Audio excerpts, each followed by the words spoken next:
Good afternoon. My name is Christian Wall. I am currently active duty in the United States Navy, and I'm here to talk to you about traveling outside of the country in the Navy. So, traveling in the Navy is, when you're traveling in the United States, it's fairly easy. You're going to put it in to INSIPS, that's our way of doing travel for the United States Navy, and then you will also route that up through your chain of command.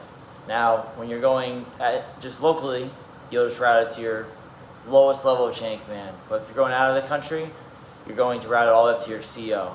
And depending on where you're going in that country and or the restrictions in that country, it will go up to as high as an admiral.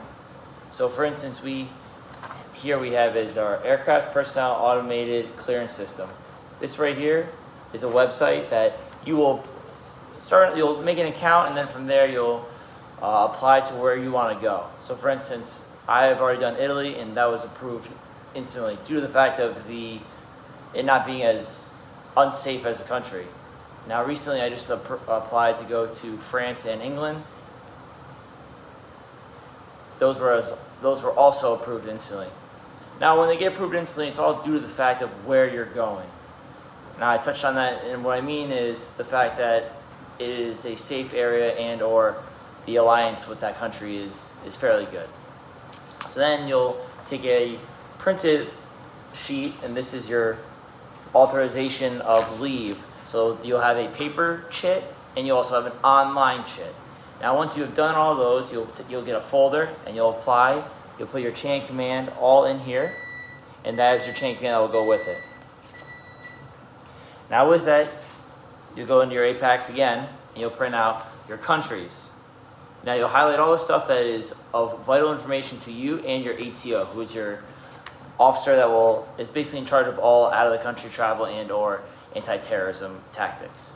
So with that, I printed all that out, I highlighted all my information, and then I routed it.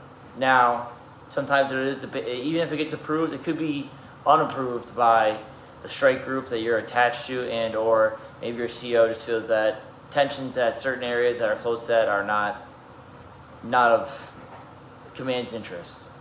Now also new to the traveling outside of the country, now you need a passport photo documented, copied, and put in your folder. Now once that is all done, you put it in your folder and you route it. Now the routing process, depending on your trip, it could take a week, could take 2 weeks. Now this is why they always tell you, hey, you should be applying 3 months early based off of where you're going. Now I've done mine recently about a month ago, and due to the fact of it not being unsafe there, it is probably going to be approved. Now also, it also depends on what's going on in the world. So for instance, I just got an email saying that due to the fact that the World Cup is this weekend and France is in the semifinals, that could possibly be an issue with being safety and due to the fact of the influx of people going to Paris. Now, you will get updates. I always say to put your personal email with your routing shit and all your information due to the fact that if anything does change, you personally will get it just because you don't have access to your military email outside of work. So that is one big thing. And the traveling outside the country it's huge. It's enjoyable because if you're not able to travel, try to take advantage of what you can do.